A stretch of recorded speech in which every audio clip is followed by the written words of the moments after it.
पढ़ा। इस प्रकार वामन देव और बलि महाराज के संवाद होने के बाद शुक्राचार्य बलि महाराज को दान ना करने के लिए प्रेरित करते हैं कि किस तरह आप संकट में पड़ जाएंगे और स्वयं की रक्षा करने के क्या लिए, आवाज कम है ना? आत्मरक्षा करने के लिए व्यक्ति झूठ बोल सकता है, वचन को तोड़ सकता है, और ये सब करने में आपको कोई पाप नहीं लगेगा। इस तरह आवाज नहीं आ रही आवाज। शुक्राचार्य के जब पूर्ण होते हैं तो उसके उपरांत बलि महाराज की क्या प्रतिक्रिया है, ये अध्याय 20 में बताते हैं। शुद्ध भक्त और एक बद्ध जीव में क्या अंतर होता है? शुद्ध भक्त और बद्ध जीव में प्रतिक्रिया का अंतर होता है। स्थितियां एक जैसी होने के बावजूद क्या अलग अलग प्रतिक्रियाएं व्यक्ति दे सकता है, ये बताता है कि वो शुद्ध भक्त है या बद्ध भक्त है। कुछ ऊपर बैठ सकते हैं, कुछ भक्त, दो चार भक्त ऊपर बैठ जाओ यहाँ पर। और उसके ऊपर कमल सिंह प्रभु, आप ऊपर उस पर बैठ जाओ, उस पे ऊपर बैठ जाओ। तो इस प्रकार से अलग अलग प्रतिक्रिया के अनुसार अलग अलग बद्ध जीव और शुद्ध भक्त में अंतर हम लोग कर सकते हैं। जैसे यहाँ पर शुक्राचार्य ने यद्यपि समझाया बुझाया, लेकिन बलि महाराज की प्रतिक्रिया से पता पड़ता है कि वो कितने भक्त। तो उसी तरह किसी के बोलने से, किसी के समझाने से अगर हमारी भक्ति खत्म हो जाए तो कनिष्ठ श्रद्धा कहलाती है। श्रद्धा के अलग अलग स्तर हैं। कनिष्ठ श्रद्धा मतलब किसी के बहलाने फुसलाने से हमारी भक्ति रुक जाए, वो कनिष्ठ श्रद्धा है।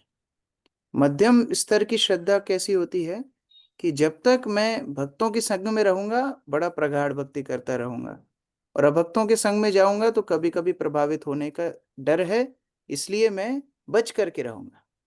लेकिन उत्तम श्रद्धा है, उत्तम श्रद्धा में किसी भी परिस्थिति में व्यक्ति अपनी श्रद्धा को कम नहीं होने देता। तो इस प्रकार से बलि महाराज के उदाहरण से हम देख रहे हैं कि कैसे प्रतिक्रिया भगवान के अनुकूल है।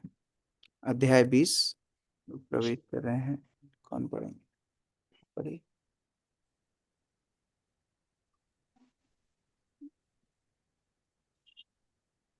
ऐसे ही पढ़िए, आएगा। 20वें अध्याय का सारांश इस प्रकार है। ये जानते हुए भी कि वामन देव उन्हें ठग रहे हैं, बलि महाराज ने दान में अपना सर्वस्व श्री भगवान को दे दिया। वामन देव ने अपने शरीर को विस्तृण करके भगवान श्री विष्णु का विराट रूप धारण कर लिया। शुक्राचार्य जी का शिक्षाप्रद उपदेश सुनकर बलि महाराज सोच में पड़ गए। चूंकि गृहस्थ का कर्तव्य है कि वह धर्म, अर्थ तथा काम विषयक सिद्धांतों का पालन करे, अतएव बलि महाराज को ये ब्रह्मचारी को दिया गया ब्रह्मचारी को दिए गए वचन को पूरा न करना या झूठ बोलना कभी उचित नहीं होता, क्योंकि अत्यंत में कर रहे हैं।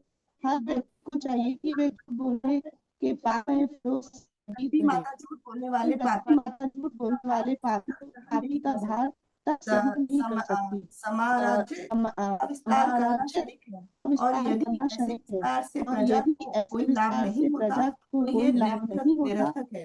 प्राचीन काल में सभी बड़े बड़े राजा तथा सम्राट अपने राज्यों का विस्तार प्रजा के हित को ध्यान में रखकर करते थे। निसंदेह जनता के लाभ के लिए किए जाने वाले ऐसे कार्यों में व्यस्त रहते हुए उत्कृष्ट व्यक्तियों को कभी कभी अपना जीवन तक बलिदान करना पड़ता था।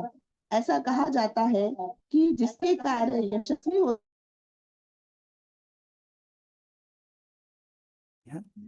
हरे कृष्णा, हरे कृष्णा। हाँ, भी पढ़िए। अतएव यश ही जीवन का लक्ष्य होना चाहिए, और यदि पढ़िए। यदि किसी को सत्कीर्ति के लिए दरिद्र भी बनना पड़े तो इसमें कोई हानि नहीं है। बल्कि महाराज ने सोचा कि चाहे ये ब्रह्मचारी वामन देव भगवान श्री विष्णु ही क्यों ना हो, और चाहे श्री भगवान उनका दान लेकर उन्हें बंदी ही क्यों ना बना ले, वे इनसे द्वेष नहीं करेंगे। इन सब बातों पर विचार करके अंततः बलि महाराज ने उन्हें अपना सर्वस्व दान में दे दिया। तब वामन देव ने तुरंत विराट रूप में अपना विस्तार किया। भगवान वामन देव की कृपा से बलि महाराज देख सके कि श्री भगवान सर्वव्यापी है और उनके शरीर में सब कुछ स्थित है। बलि महाराज भगवान वामन देव का दर्शन परम विष्णु के रूप में कर सके, जो क्रिकेट पितृवस्त्र श्रीवत्स चिन्ह कौस्तुभ मणि फूलों की माला तथा आभूषण धारण किए हुए थे, जो उनके सारे शरीरों को सजाए हुए थे। श्री भगवान ने धीरे धीरे सारे जगती तल को और फिर अपने शरीर का विस्तार करके सारे आकाश को आच्छादित कर दिया। उन्होंने अपने हाथों से सारी दिशाएं घेर ली और अपने द्वितीय पग से उन्होंने सारे ऊर्ध्व लोक को आच्छादित कर दिया। इस तरह ऐसा कोई रिक्त स्थान ना बचा जहां वे अपना तीसरा पग रख सके। श्रील प्रभुपाद अपने प्रवचन में समझाते हैं कि कोई व्यक्ति बहुत मेहनत से धन कमाता है और वो धन को लेकर के अगर वो किसी मार्ग में जा रहा हो और वहां कोई दस्यु डाकू वो धन को छुड़ा ले तो व्यक्ति को बड़ा दुख होगा। लेकिन वही व्यक्ति घर में जाता है, बच्चे अगर उसके धन को मांग लें, पत्नी मांग ले, पिता माता मांग ले, तो उसको दुख नहीं होता। क्यों? क्रिया तो एक जैसी है, लेकिन क्यों दुख नहीं होता? क्योंकि उसको पता है मेरे संबंधी हैं। उसी प्रकार से बाहर कोई भी व्यक्ति हमें दुख दे, हमें बंदी बनाए, हमारी संपत्ति को छीन ले, दुख का कारण हो सकता है। तो जो कुछ शुक्राचार्य ने बोला वो हो सकता है कि एक एक परिस्थिति के लिए सही हो, लेकिन यहाँ पर स्वयं भगवान अगर आए हैं और अगर भगवान स्वयं कोई वस्तु मांग रहे हैं तो उनको देने में 1% भी किसी भी प्रकार का डर नहीं होना चाहिए। अगर ब्राह्मण भी है, अगर भगवान नहीं है ब्राह्मण भी है, तो वो अपने वचन से कभी हिलेगा नहीं। 3 पग मांगे हैं तो 3 ही पग लेगा। और अगर भगवान है ब्राह्मण नहीं है तो उनका तो सर्वस्व है, उन्हीं को अगर वापस अर्पण करना पड़े तो उसमें कैसा डर है। तो दोनों तरह से बलि महाराज को शुक्राचार्य की बात कुछ जमी नहीं। श्लोक एक साथ पढ़ सकते हैं। श्रीशुक उवाच बलिरेवं गृहपतिं कुलाचार्येण भाषिता तूष्णीं भूत्वा क्षणं राजन् उवाच हितो गुरुम्। अब पढ़िए। श्री सुखदेव गोस्वामी ने कहा, हे राजा परीक्षित, जब बलि महाराज को उनके गुरु एवं कुल पुरोहित शुक्राचार्य ने इस प्रकार सलाह दी तो वे कुछ समय तक चुप रहे और फिर पूर्ण विचार विमर्श के बाद अपने गुरु से इस प्रकार बोले। तो तुरंत प्रतिक्रिया नहीं देना चाहिए, थोड़ा सोच विचार करना चाहिए। पशु में और मनुष्य में ये अंतर है। पशु के सामने जो परिस्थिति होगी तुरंत प्रतिक्रिया देगा। हम भोजन रख देंगे तुरंत कूद पड़ेगा। लेकिन मनुष्य सोचता है भोजन मेरे लिए है कि नहीं है, मैं आमंत्रित हूं कि नहीं हूं। तो विचार करके क्रिया करना ये मनुष्य का लक्षण है। आजकल वो टी शर्ट आती है जस्ट डू इट, तो वो जस्ट डू इट किसके लिए है? वो पशुओं के लिए है, मनुष्यों के लिए नहीं है। मनुष्य पहले विचार करते हैं उसके बाद क्रिया करते हैं। आरती माता जी। तात्पर्य। श्रील विश्वनाथ चक्रवर्ती ठाकुर ने टिप्पणी की है कि बलि महाराज इस संवेदनशील क्षण में मौन रहे। वे अपने गुरु शुक्राचार्य के आदेश की अवज्ञा कैसे कर सकते थे? बलि महाराज जैसे धीर व्यक्ति का कर्तव्य है कि वे अपने गुरु के आदेशों का तुरंत पालन करें, जैसा उन्होंने परामर्श दिया था। किंतु बलि महाराज ने यह विचार भी किया कि शुक्राचार्य को अब गुरु स्वीकार नहीं किया जा सकता, क्योंकि वे गुरु के कर्तव्य से विमुख हुए हैं। शास्त्रों के अनुसार गुरु का कर्तव्य है कि वह अपने शिष्य को वापस अपने घर अर्थात भगवत धाम वापस ले जाए। यदि वह ऐसा नहीं कर सकता और उल्टे अपने शिष्य के भगवत धाम वापस जाने में बाधा पहुंचाता है, तो वह गुरु नहीं रह जाता। गुरु न स्यात्।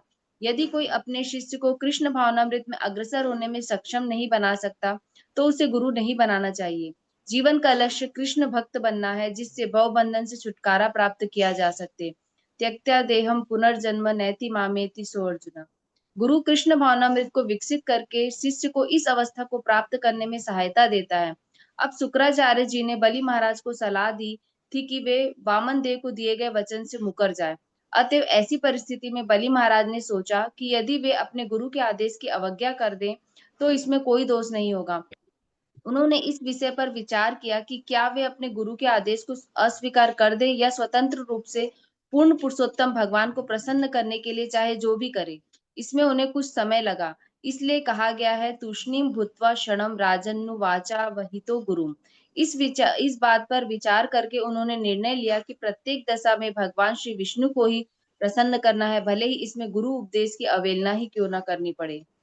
जिसे गुरु माना जाए, किंतु यदि वह विष्णु भक्ति के सिद्धांत के विरुद्ध हो जाता है, तो उसे गुरु नहीं स्वीकार किया जा सकता। यदि किसी ने भूल से ऐसे गुरु को स्वीकार कर लिया, तो मनुष्य को उसका त्याग कर देना चाहिए। ऐसे गुरु का वर्णन इस प्रकार हुआ है: गुरुरप्यवलिप्तस्य कार्याकार्यमजानतः उत्पत्प्रतिपन्नस्य परित्यागो विधीयते। श्रील जीव गोस्वामी ने सलाह दी कि इस प्रकार के व्यर्थ गुरु या कुल गुरु को त्याग देना चाहिए और सही प्रामाणिक गुरु को स्वीकार करना चाहिए।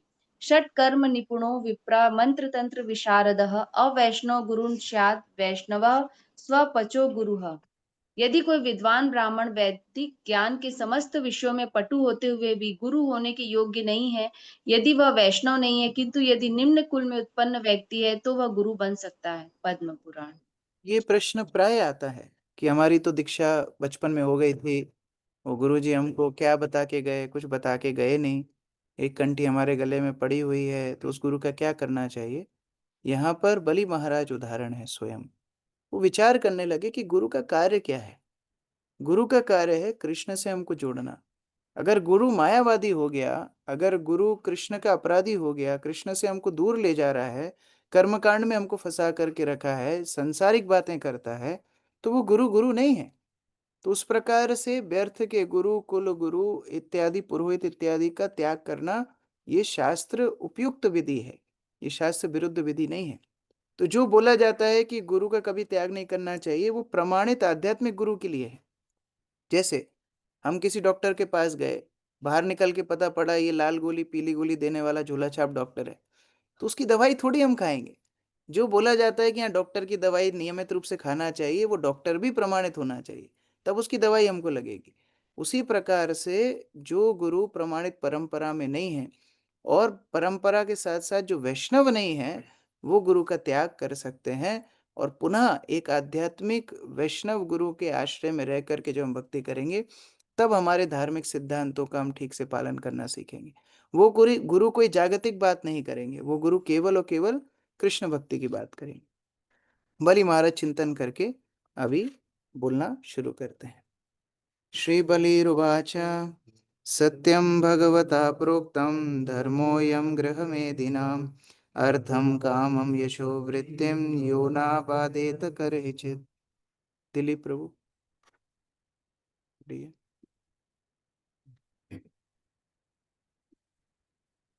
बलि महाराज ने कहा, जैसा कि आप कह चुके हैं, जो धर्म किसी के आर्थिक विकास, इंद्रिय तृप्ति, यश तथा जीविका के साधन में बाधक नहीं होता, वही गृहस्थ का असली धर्म है।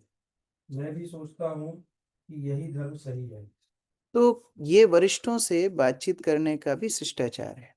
बलि महाराज तुरंत ये नहीं बोल रहे कि आप पाखंडी हो, आपका मैं त्याग करता हूं। नहीं, वो समझने का प्रयास कर रहे हैं कि ये धर्म अनुरूप बात चल रही है कि धर्म विरुद्ध बात चल रही है। तो बड़ी विनम्रता के साथ बात कर रहे हैं। इसी तरह प्रहलाद महाराज हिरण्यकशिपु से जितनी बार बात की, कभी उनकी वाणी में कर्कशता, असम्मान नहीं था। सम्मान के साथ, विनम्रता के साथ ही बातचीत की। तो वैष्णव पद्धति में या वैष्णव मार्ग में जब हम आते हैं, सबसे पहला गुण है विनम्रता। विनम्रता के बिना कभी भी वैष्णव मार्ग में हमें प्रवेश नहीं मिल सकता। तात्पर्य स्वात अच्छा यामिनी माता जी।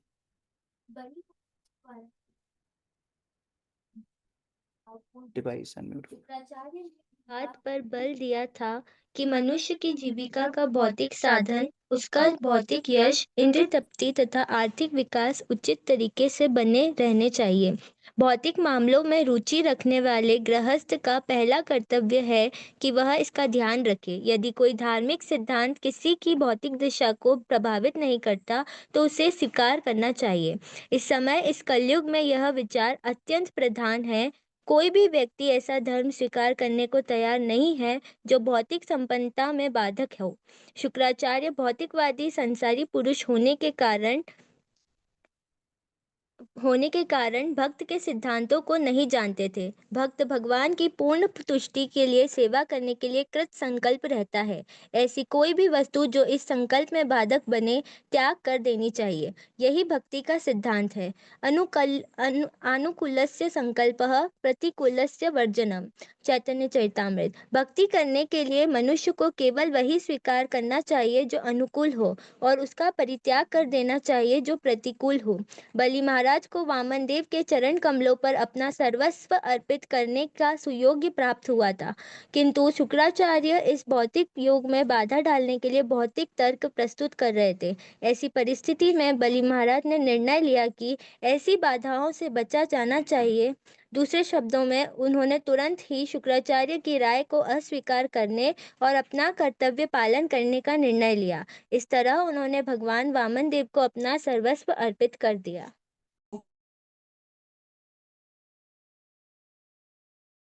दो प्रकार के निर्देश होते हैं, एक तत्कालिक, एक सर्वकालिक।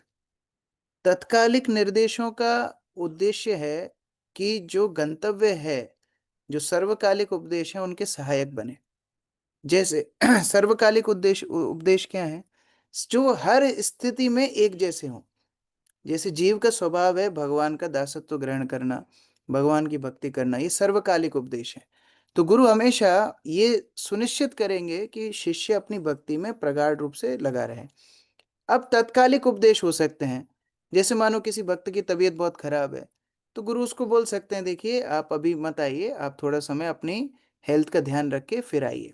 लेकिन इसका मतलब ये नहीं है कि वो सर्वकालिक उपदेशों को छोड़ दे। जब उसको फिर भी करना है, भगवान का आश्रित उसको फिर भी रहना है, तो तत्कालिक उपदेशों का उद्देश्य होता है सर्वकालिक उपदेशों को सहायता करना।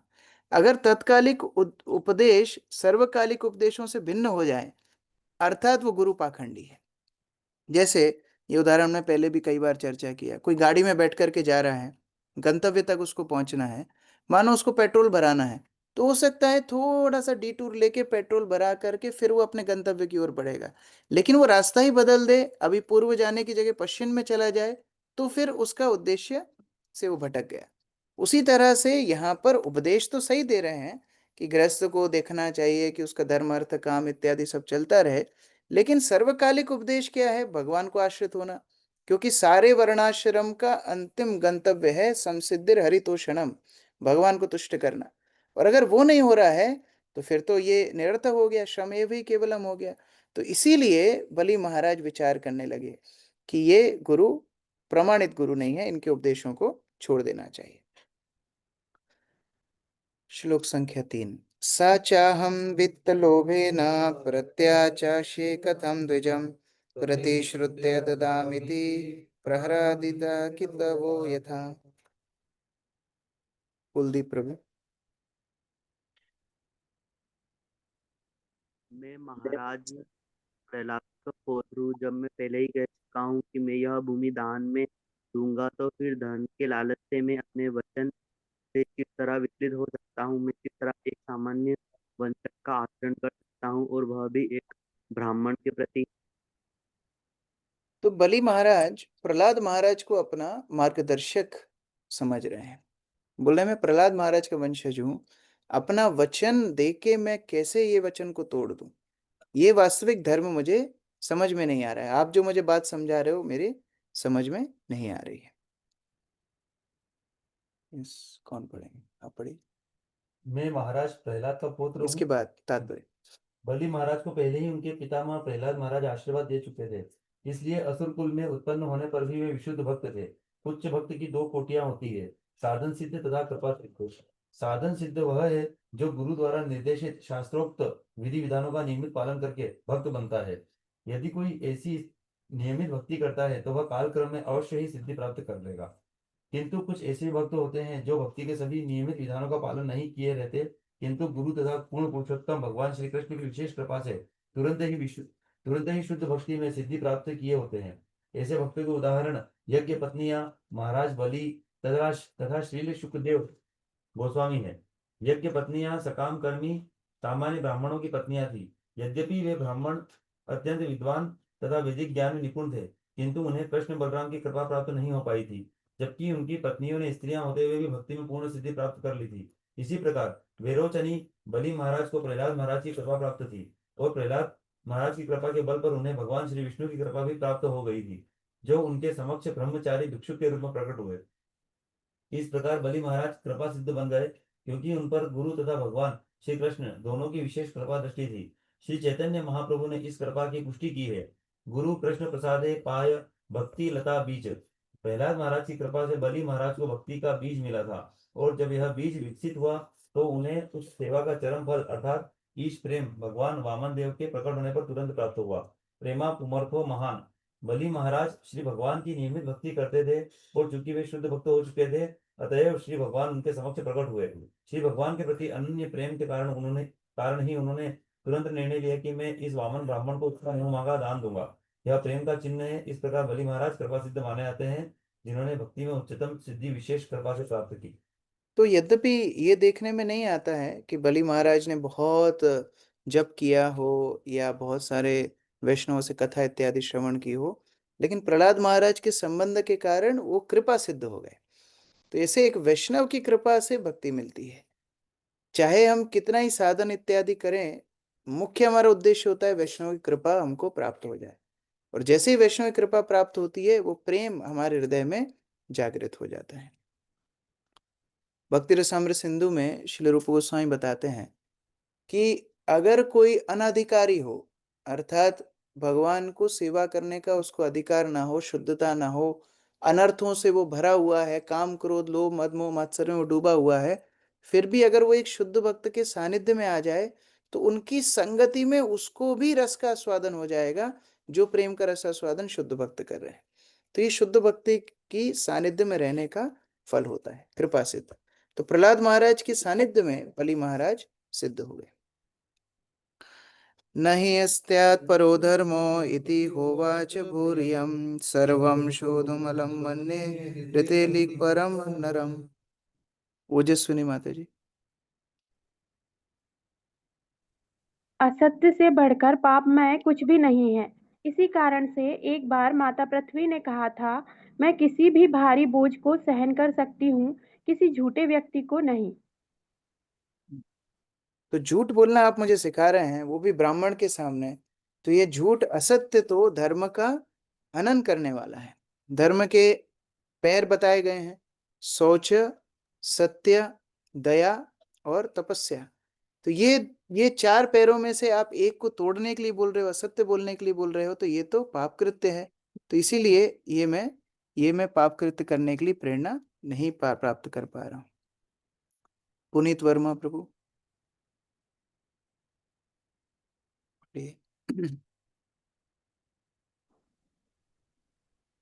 अनम्यूट किया। तात्पर्य, पृथ्वी पर अनेक विशाल पर्वत तथा सागर हैं, जो अत्यंत भारी हैं, और उनको धारण करने में माता पृथ्वी को कोई कठिनाई नहीं होती, किंतु वह अपने को तब अत्यधिक बोझिल अनुभव करती है जब उसे एक भी लबाल झूठे व्यक्ति को वहन करना पड़ता है। कहा जाता है कि कलयुग में असत्य एक सामान्य बात है, मायेव व्यावहारिक के, यहाँ तक कि सामान्य व्यवहार में भी लोग अनेक झूठ बोलने के आदी होते हैं। कोई भी झूठ बोलने के पाप फलों से मुक्त नहीं है। ऐसी परिस्थिति में कोई भी यह अनुमान लगा सकता है कि पृथ्वी कितनी बोझिल हो चुकी है। पृथ्वी क्या सारा ब्रह्मांड बोझिल है? हरे कृष्ण प्रभु। तो पृथ्वी बड़े बड़े पहाड़, बड़ी बड़ी इमारतें, इनको ढो करके बोझिल नहीं महसूस करती है, पापी व्यक्ति को ढो करके बोझिल महसूस करती है। इसलिए जब अत्यधिक झूठ, अत्यधिक पाप, अत्यधिक पाखंड बढ़ जाता है, तब पृथ्वी भगवान के पास जाकर के प्रार्थना करती है। भगवान उस पृथ्वी को इस पाप, इस झूठ से मुक्त करते हैं। न हम विभेमि निरयान न धन्यात् अश्रुकर्णवत् न स्थान च्यवनान् मृत्योर्यथा विप्र प्रलम्भनात्। स्वाति माता जी 2।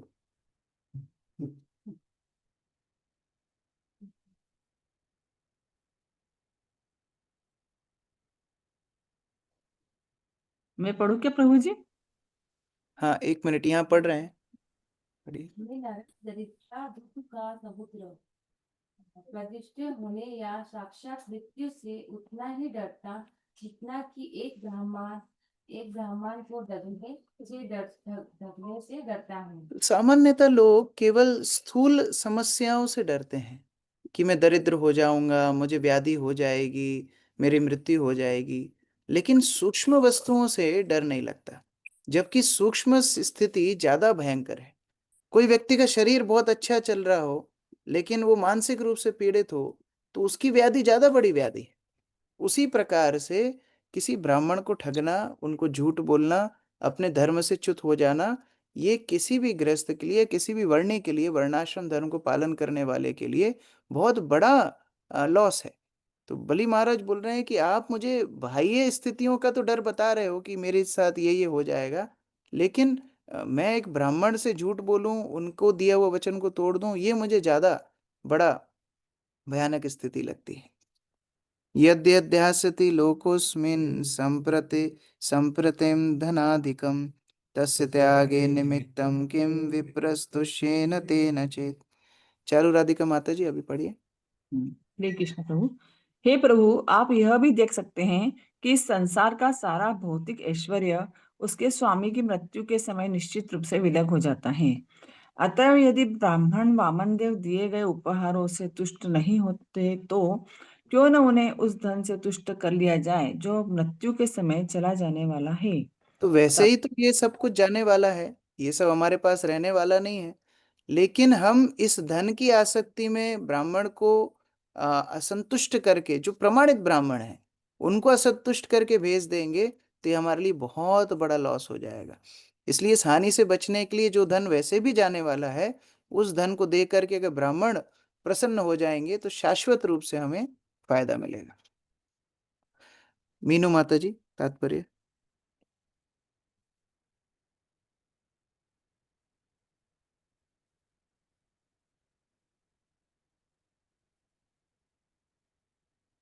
नमिता माता जी।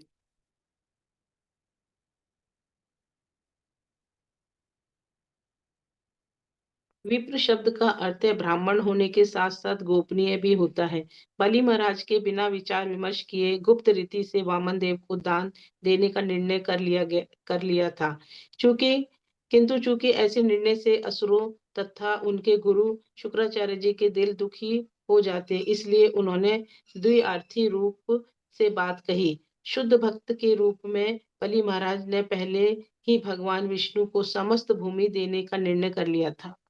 तो मनी मन विचार तो बना ही गए थे, अभी उनको दुख ना लगे इसलिए उसको पुष्टि कर रहे हैं कि देखो शास्त्र सम्मत भी बात यही है कि इनको दान दिया जाए। श्रेया कुर्वन्ति भूतानां साधवो दुष्यजासुभिः दैत्यांसिभिः परवृत्त्या को विकल्पोदरादिषु। आकर्षणी माता जी।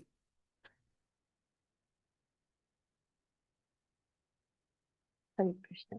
दधीची, सीवी तथा अन्य अनेक महापुरुष जनसाधारण के लाभ हेतु अपने प्राणों तक की आहुति देने के इच्छुक थे। इतिहास इसका साक्षी है। तो फिर इस नगण्य भूमि को क्यों न त्याग दिया जाए? इसके लिए गंभीर सोच विचार कैसा? तो दो प्रकार के उदाहरण होते हैं, एक शास्त्र उदाहरण और एक महाजन उदाहरण। दो उदाहरण होते हैं। तो शास्त्र उदाहरण भी दिया कि शास्त्र में भी ये बात तो ठीक नहीं है कि वचन तोड़ा जाए, और पूर्व में महाजनों ने भी ऐसी रीति तो नहीं अपनाई। दधीची को देवताओं ने उसकी अस्थियां मांगी, उसने दे दी। शिबी इत्यादि राजाओं का वर्णन आता है जिन्होंने सर्वस्व अपना सब कुछ लोगों की भलाई के लिए अर्पित कर दिया। तो ये सारे उदाहरणों से और शास्त्रों से जो आपकी बात है वो मेल नहीं खा रहे। इसीलिए कोई भी वस्तु को स्वीकार करने के लिए तीन प्रमाण होते हैं, साधु, गुरु, शास्त्र। साधु वो है जो गुरु और शास्त्रों के अनुरूप अपना आचरण करे। गुरु वो है जो अन्य साधुओं और शास्त्र उसके अनुसार शिक्षा दे। और शास्त्र वो है जो साधु और गुरु स्वीकार करे। ऐसा नहीं पुस्तक कोई भी बाजार से खरीद के ले आए और फिर उसको पढ़ करके हम रेफरेंस दे रहे हैं कि देखो फलानी पुस्तक में तो ऐसा लिखा है। नहीं, शास्त्र क्या है, साधु क्या है, गुरु क्या है, तीनों का मेल एक साथ चलना चाहिए। तो यहाँ पर बलि महाराज बोल रहे हैं कि पूर्व में जो राजा हुए, जो राज ऋषि हुए, उन्होंने ऐसा आचरण नहीं किया और शास्त्र में भी नहीं लिखा। तो ये बात मेरे समझ में नहीं आ रही। भूमिका माता जी। तात्पर्य बलि महाराज भगवान विष्णु को सर्वस्व देने के लिए तैयार थे, किंतु शुक्राचार्य पेशेवर पुरोहित होने के कारण शायद उत्सुकता पूर्वक प्रतीक्षा कर रहे थे और संदेह कर रहे थे कि इतिहास में क्या कोई ऐसा साक्ष्य है जिससे किसी ने अपना सर्वस्व दान दे दिया हो। किंतु बलि महाराज ने महाराज शिबी तथा महाराज दधीची के ठोस उदाहरण प्रस्तुत किए, जिन्होंने जनता की भलाई के लिए अपने प्राण दे दिए थे। यह सच है कि मनुष्य की हर भौतिक वस्तु के प्रति विशेषतया अपनी भूमि के लिए आसक्ति होती है, किंतु जैसा कि भगवत गीता में कहा गया है, मृत्यु के समय भूमि तथा अन्य संपत्ति बलपूर्वक छीन ली जाती है। मृत्यु सर्वस्य हरश्चाहम्। बलि महाराज से उनका सर्वस्व लेने के लिए साक्षात भगवान स्वयं प्रकट हुए थे और बलि महाराज परम भाग्यशाली थे कि वे उनका साक्षात दर्शन कर सके। किंतु जो अभक्त होते हैं वे भगवान का साक्षात दर्शन नहीं कर पाते। ऐसे व्यक्तियों के लिए भगवान मृत्यु के रूप में आते हैं और उसका सारा धन धान्य बलपूर्वक छीन लेते हैं। ऐसी दशा में क्यों न हम अपने धन धान्य से विमुख होकर उन्हें भगवान विष्णु को उनकी तुष्टि के लिए समर्पित कर दें। इस प्रसंग में श्री चाणक्य पंडित का कहना है, सन्निमित्ते वरम त्यागो विनाशे नियते सति।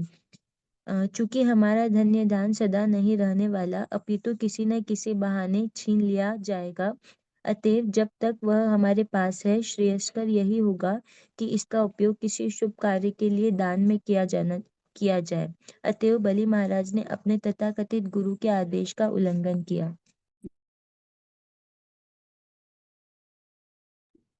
कि वो किस स्थिति तक भगवान को आश्रय लेना चाहता है।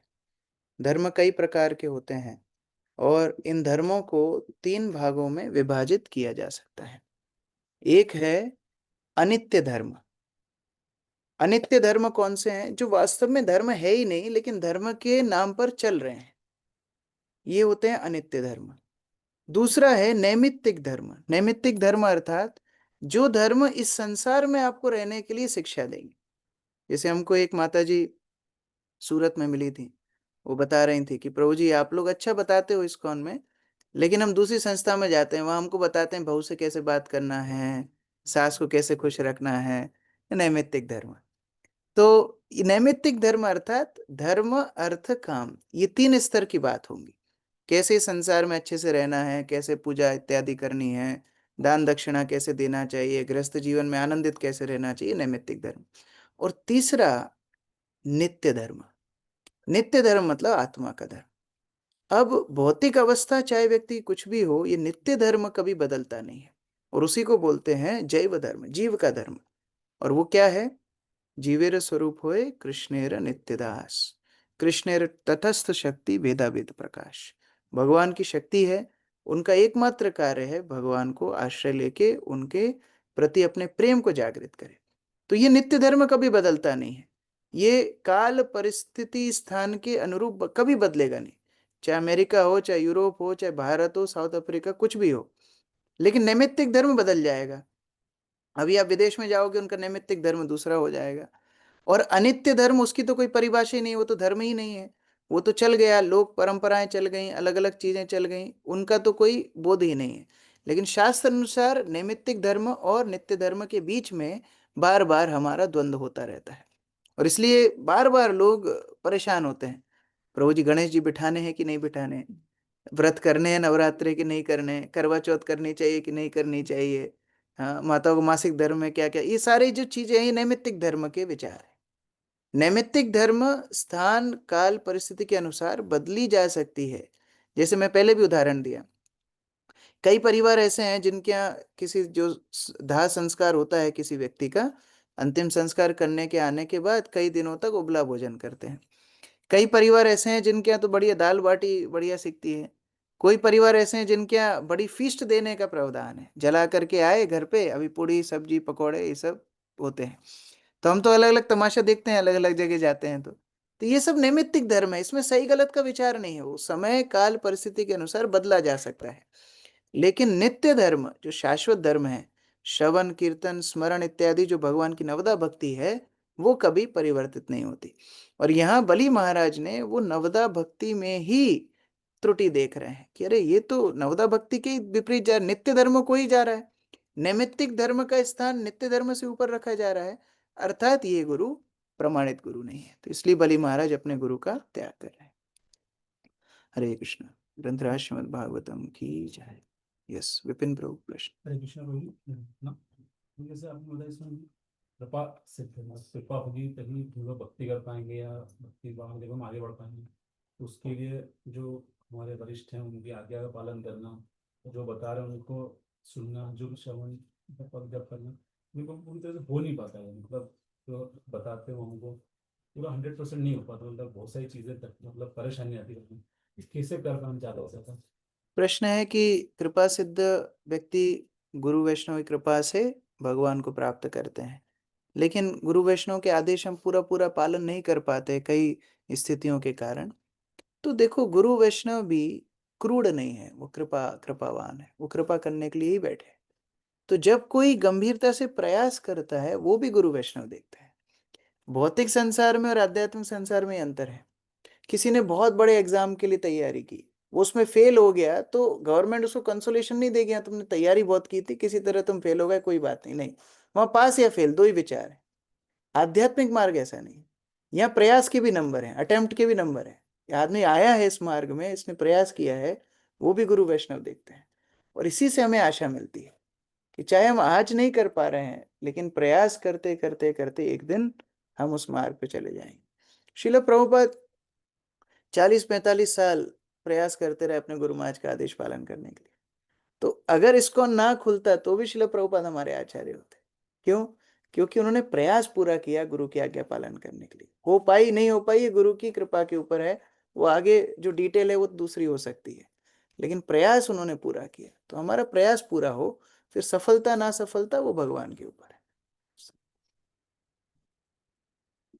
यस छोटी झा माता जी। हरे कृष्णा प्रभु जी, दंडवत प्रणाम। प्रभु जी मेरा कल की क्लास से क्वेश्चन है, जो जहाँ पे प्रभुपाद जी ने बताए हैं जो 50%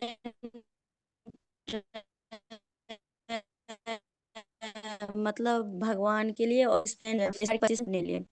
प्रभु जी यहाँ पे ये मतलब डॉट है, जैसे 25% में तो घर चलना बहुत आ रही बेटा 25% में तो घर चलना प्रभु जी बहुत मुश्किल है, फिर भी प्रभु जी कोशिश किया जाए तो तब भी मतलब हमको थोड़ा ये कंफ्यूजन है।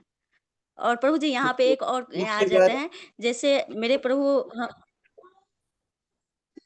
हाँ बोलो। जी हरे हाँ कृष्ण। बोलो कंप्लीट। जैसे मेरे प्रभु हमको पर्सनली खर्चे के लिए पैसे देते हैं, तो वो भी ऐसा रहता है जो कि अपने इंद्रिय के लिए, उसमें प्रभु जी कहीं पे भगवान आते ही नहीं हैं।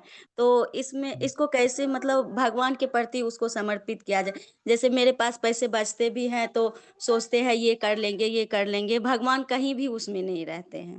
यूनिवर्सल प्रॉब्लम है। लेकिन देखो गुरु महाराज हमारे बोला करते थे, कृष्ण ये नहीं देखते कि आप कितना उनको अर्पित कर रहे हो, कृष्ण ये देखते हैं कि आपने अपने लिए कितना बचा के रखा है। ये मुख्य बात है।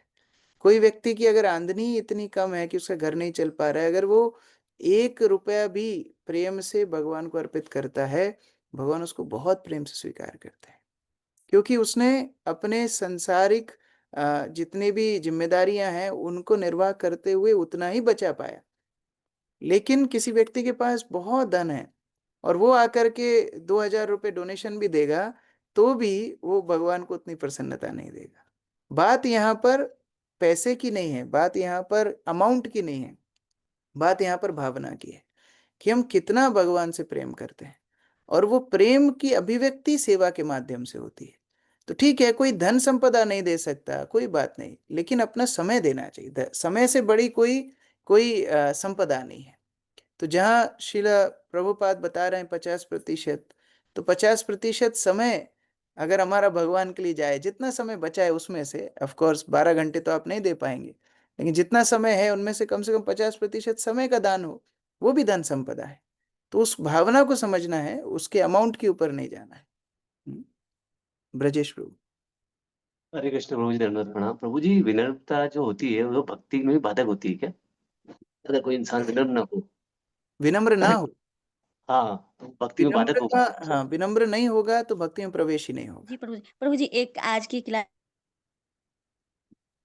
अच्छा, तो विनम्रता भक्ति के प्रवेश का मुख्य टिकट है। बिना विनम्रता के भगवान की भक्ति में प्रवेश किसी को ही प्राप्त नहीं होता। और इसका कारण है, जब तक हम विनम्र नहीं होंगे तब तक हम शरणागत नहीं हो सकते। क्या अहंकार व्यक्ति किसी के सामने झुक सकता है? क्या अहंकारी व्यक्ति किसी का नाम ले सकता है? क्या अहंकारी व्यक्ति किसी को प्रेम कर सकता है? ये संभव ही नहीं है। इसलिए विनम्रता अति आवश्यक है, और ये विनम्रता भक्त की शक्ति है। इसका मतलब ये नहीं कि भक्त इतना मूर्ख बन जाए कि कोई भी उसको बेवकूफ बना जाए, ये बात नहीं चल रही। विनम्र अर्थात वो भगवान के सामने अपने आप को बड़ा छोटा मानता है, लेकिन क्योंकि भगवान का साथ उसके साथ है, इसलिए वो किसी भी परिस्थिति में हिलता नहीं है। किसी भी परिस्थिति को सहन करके उसको साहसपूर्ण टैकल कर सकता है उस तरह। यस अक्रूर प्रभु। हरे कृष्णा प्रभु जी, दो प्रश्न है प्रभु जी। एक ये आपने जो बताया साधु गुरु शास्त्र, तो प्रभु जी साधु और गुरु में अंतर थोड़ा व्याख्या। गुरु अर्थात जो हमको उपदेश देते हैं, और साधुजन अर्थात बाकी वैष्णव, अन्य वैष्णव।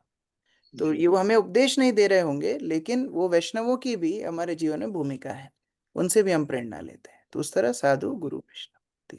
दूसरा प्रभु जी तात्पर्य विप्र शब्द का अर्थ ब्राह्मण होने के साथ साथ गोपनीय भी होता है, थोड़ा सा प्रभु जी इस पर प्रकाश डालें। उसका अर्थ है कि ब्राह्मण वो है जो बात को गोपनीय रखना जाने, जो चपलता ना हो, जिसके अंदर प्रजल्प करने की प्रवृत्ति ना हो। तो वामन देव को देख करके बलि महाराज पहले से ही मन बना चुके थे कि इनको मैं सब कुछ अर्पित कर दूंगा, और वामन देव भी उस बात को गोपनीय रखे हुए हैं। लेकिन बीच में शुक्राचार्य है ना, जैसे बोलते हैं मियाँ बीबी राजी क्या करेगा काजी, तो वो बीच में काजी है। अब उस काजी को बना रहे हैं बलि महाराज कि देखो हमारी बात पहले ही हो चुकी है, अब तुम हाँ बोलोगे तो भी, ना बोलोगे तो भी, हमारा तो कबूल है, कबूल है, कबूल है। तो वो बात वहां चल रही है। यमुना रानी माता जी। हरे कृष्ण प्रभु जी, दंडवत प्रणाम। प्रभु जी, हम जब नम्रता से रहते तो लोग बहुत फायदा उठाते हैं हमारा। और दूसरी बात है, जब हम गाँव आते तो हमारे पिताजी को मैं समझाती हूँ तो हमारे पिताजी बोलते हैं हमारे गुरु ऐसे थे वैसे थे। तो वो बोल रहे थे हमारे गुरु यहाँ कीर्तन कर रहे थे तो उस गांव में नहीं थे, तो उस गांव में भी थे, उस गांव में भी थे, सब लोग बता रहे थे। तो हम गुरु को गुरु के आज्ञा नहीं मानते प्रभु जी, लेकिन उनको मानते हैं, उनका पालन नहीं करते आगे के, लेकिन पालन करते। देखो हर व्यक्ति अलग अलग स्तर पे है, और उसकी जो श्रद्धा है उसको उसमें हम रख सकते हैं, हमें किसी की निंदा करने की आवश्यकता नहीं है। लेकिन नारद मुनि की इसमें एक कथा आती है। एक बार एक सांप था, नारद मुनि उसको बोले देखो तुम ईर्ष्यावश द्वेषवश सांप की योनि में आए हो, और अभी लोगों को तुम डसोगे, परेशान करोगे और निम्न योनि में जाओगे। तो तुम एक काम करो, तुम किसी को डसना मत। ठीक है, डसना बंद कर दिया। कुछ समय बाद नारद मुनि उस गांव में आए, तो वो सांप की हालत ही बुरी। बच्चे उसको उठा के घूम रहे हैं, कोई गले में डाल रहा है, कोई फेंक रहा है, ऐसे अलग अलग घाव लगे हुए हैं, खून निकल रहा है। तो नारद मुनि बोलते हैं अरे तुमको क्या हुआ? बोले आपने बोला डसना नहीं, देखो मेरी हालत हो गई। नारद मुनि बोले मैंने बोला डसना नहीं, लेकिन तुम अपना फन तो दिखा सकते थे, फन दिखाने के लिए मना नहीं किया। उसी तरह विनम्रता हो, लेकिन जब कोई व्यक्ति एकदम हमारा फायदा ही उठा रहा है, तो हम बाह्य रूप से सतर्क रह सकते हैं। सतर्क रहना बुरा नहीं है, अहंकारी होना बुरा है। तो जैसे भगवान राम है, भगवान राम विनम्रता की मूर्ति है, लेकिन जब रावण से युद्ध कर रहे हैं तो भगवान राम उसके चरणों में नहीं गिर रहे हैं, उसके साथ युद्ध कर रहे हैं। तो कहाँ बाह्य रूप से हमको सतर्क रहना है, ये वैष्णवता रह सकती है, लेकिन अहंकारी कभी नहीं होना चाहिए। जी प्रभु जी, लेकिन वो भगवान को ही ले आते हैं बीच में, अगर हमने ऐसा किया तो कोई भगवान। बात नहीं, वो उस समय उस स्थान को छोड़ने का प्रयास करना, ये टॉपिक बदलने का प्रयास करना, ये हम लोग लेकिन कर सकते हैं। कभी कभी ऐसा होता है कि वो हमारे कजन होते हैं, इसलिए हम उन्हें छोड़ भी नहीं, घर को छोड़ के भी नहीं जा सकते। ऐसा है प्रभु जी। एक करताल उठाना और उनको बोलना देखो हमारे गुरु अलग अलग हो सकते हैं, भगवान तो एक ही है ना। करताल उठा के शुरू कर देना, हरे कृष्णा कृष्णा कृष्णा हरे हरे, हरे राम राम राम। प्रभुपाद ये किया करते थे। कोई बहुत तर्क कर रहा है, सुनने तैयार नहीं, प्रभुपाद लेट्स स्टार्ट कीर्तन। अभी कीर्तन ही इनका सहारा है। हरे कृष्णा प्रभु, दंडित राम। थैंक यू सो मच प्रभु फॉर वंडरफुल क्लास। प्रभु मेरा क्वेश्चन कल की क्लास से है। कल आपने बताया था कि भगवान किसी भी परिस्थिति में हमसे चीटिंग नहीं करते, चाहे वो हमारा सब कुछ छीन ले। तो घर जाने के बाद मैंने इसको सोचा, तो मुझे ये समझ में आया कि हम प्रोसेस में तो हैं, पर हम ये कैसे जानेंगे कि हम उसके लिए तैयार हैं। अभी तो ऐसा हमारी लाइफ में सब कुछ सेटल्ड है, कुछ ऐसा नहीं है। छोटी छोटी चीजें होती है तो हम भगवान को कहते हैं हाँ भगवान ने हमें सुरक्षा की। लेकिन मान लीजिए कल को कब बहुत बड़ा कुछ हमारे जीवन में घटित होता है, तो हम तब वो कर पाएंगे कि नहीं, हम रेडी हैं इसके लिए, ये हम कैसे बचेंगे? देखो, इस बात से डरने की आवश्यकता नहीं है। ऐसा नहीं है कि सब भक्तों के जीवन में चुनौतियां आएंगी, ऐसा नहीं है। अधिकांश भक्त लोग, प्रभुपाद बोलते थे, नाचते गाते खाते पीते भगवत धाम पहुंच जाए। ऐसा नहीं है कि सबके जीवन में बड़ी विशाल परीक्षा आएगी, फिर वो पालन करेंगे, फिर वो भगवान के धाम पहुंचेंगे, ऐसा नहीं। लेकिन कुछ भक्तों के माध्यम से भगवान ये बताते हैं, जैसे बलि महाराज, कि अगर ऐसी परिस्थिति भी आ जाए तो भक्ति मत छोड़ना। जैसे मैंने गुरु महाराज को एक बार प्रश्न पूछा था, मैं कॉलेज में था तो कलकत्ता में गया था, गुरु महाराज को पूछा, गुरु महाराज बहुत डर लगता है कि हमारी भक्ति छूट जाएगी तो क्या होगा। तो गुरु महाराज बोले, क्या तुमको 22 बाजारों में हरिदास ठाकुर की तरह कोई पीट रहा है? नहीं पीट रहा है। हरिदास ठाकुर को 22 बाजारों में पीटा गया कोड़ों से, फिर भी उनने हरिनाम नहीं छोड़ा। तो हमारी स्थिति तो कितनी अनुकूल है। तो ये उदाहरण देख करके हमको प्रेरणा लेना है। डिप्रेशन में नहीं जाना है कि हमारे साथ भी होगा, कोई हमारे साथ उस तरह नहीं करेगा, लेकिन वो हमारे बेंचमार्क है। अगर वो उस स्थिति में भी कर सकते हैं तो हमारी समस्या कितनी छोटी है। अभी बहुत व्हाट्सएप पे एक वीडियो चल रही है, गणेश जी के सामने एक व्यक्ति, देखा आपने? गणेश जी के सामने एक व्यक्ति आता है और वो बोलता है कि मेरे एक बाल सफेद है, एक दांत में थोड़ा गैप है और मेरे जूते भी फट गए हैं, ऐसा बोलता है। तो उसी समय एक अपाहिज व्यक्ति आता है हाथ से ठेल करके, और वो बोलता है कि मैं बहुत शुक्रिया है, आपने मुझे सब कुछ दिया। उसके ना तो बाल थे ना पैर थे, सब था। तो वो जब गया तो ये व्यक्ति रोने लगा, अरे इसके पास 4 व्हीलर है, मेरे पास कुछ भी नहीं है, क्योंकि वो ठेल करके जो गाड़ी लेकर के आ रहा है। तो ये स्पर्धा गलत है। हमारे साथ वो स्थिति कभी नहीं आएगी जो महान भक्तों के साथ आई, लेकिन उनको देख के हम प्रेरणा ले सकते हैं कि अगर इनकी ये स्थिति में भक्ति कर सकते हैं तो हम क्यों नहीं कर सकते, ये प्रेरणा। तो आज हरिदास ठाकुर का तिरुभाव है, हम अगर उनके जीवन के ऊपर थोड़ा मनन करें कि अगर इस प्रतिकूल परिस्थिति में कोई भक्ति कर सकता है तो हमारे लिए तो भक्ति बड़ी आसान है। ये उसका अर्थ है। प्रभु हम रेडी है कि नहीं, ये हम अपना मापदंड आपको नहीं करना है, वो भगवान को मालूम। जैसे आप टीचर हो तो बच्चा थोड़ी डिसाइड करता है कि एग्जाम कब होगा, टीचर डिसाइड करता है कि मैंने सिलेबस कवर किया कि नहीं किया, राइट? उसी तरह भगवान देखते हैं ये तैयार है कि नहीं, हमको नहीं देखना है, सेल्फ स्टडी नहीं है। प्रभु जी, जैसे कि अभी बांग्लादेश में अभी थोड़े दिन पहले जो इस्कॉन के जो भी भक्त लोग थे उन पे जो हमला हुआ, तो वो अपना जैसे सेल्फ डिफेंस के लिए कहीं चले गए, मतलब उस स्थान को छोड़ के चले गए। तो वो तो जैसे कि जो उनका रूटीन था वो डिस्टर्ब हो गया।